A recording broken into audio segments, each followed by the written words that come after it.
Time என்றால் என்ன? எல்லாத்துக்கும் ஒரு கனவு இருக்குது. அதை நோக்கி தான் நம்ம வந்து பயணம் பண்ணிகிட்ருக்குறோம். பார்ட் டைமுக்கு எதுக்காக நம்ம வந்து சூஸ் பண்ணுறோம்? அதாவது ஒரு கம்பெனியில் மாதம் 10,000 அல்லது 20,000த்துக்குள்ளே தான் சம்பளம் வாங்குகிறோம். அதை வந்து நமக்கு வந்து கடன் வந்து நிறைய இருக்கும். ஸோ அதை கடனை கொடுக்க முடியாது. ஸோ அப்போ என்ன பண்ணுறாங்க, ஒரு சரியான பார்ட் டைமை சூஸ் பண்ணுறாங்க. கரெக்டாக எத்தனை பேர் வந்து அந்த பார்ட் டைமில் எனக்கு வந்து ஐடியா இல்லை அப்படின்னு சொல்லிகிட்டே இருக்கிறாங்க. கண்டிப்பாக உங்களால் முடியும். இப்போ ஒரு உதாரணத்துக்கு தீபாவளி வருது.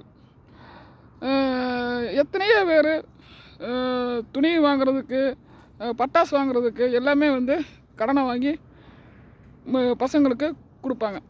கரெக்டாக? ஸோ அவங்கெல்லாம் வந்து நான் ஏன் சொல்கிறேன்னா, இப்போவே ஒரு சரியான பார்ட் டைம், சரிங்களா? கீழே வந்து சரியான பார்ட் டைம்னா என்ன சார் அப்படின்னு கீழே வந்து கமெண்ட் பண்ணுங்கள். ஸோ அதில் வந்து நீங்கள் வந்து சேருங்க, சரிங்களா? அந்த பார்ட் டைமில் நிரந்தரமான வருமானம் பார்ட் டைம் இருக்குது, சரிங்களா? பார்ட் டைமில் வந்து பார்த்திங்கன்னா மாதம் வந்து பார்த்திங்கன்னா 1,00,000 ரூபா வரைக்கும் நல்லா சம்பாதிக்கலாம், சரிங்களா?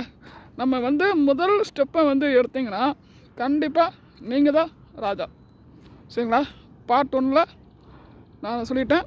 பார்ட் டைம் வந்து நம்ம வந்து எக்ஸ்ட்ரா வருமானத்துக்காக தான் நம்ம வந்து போராடிட்டுருக்கோம். யாருக்காக? நம்முடைய ஃபேமிலிக்காக, கரெக்டாக? நம்முடைய பசங்களுக்காக, கரெக்டாக?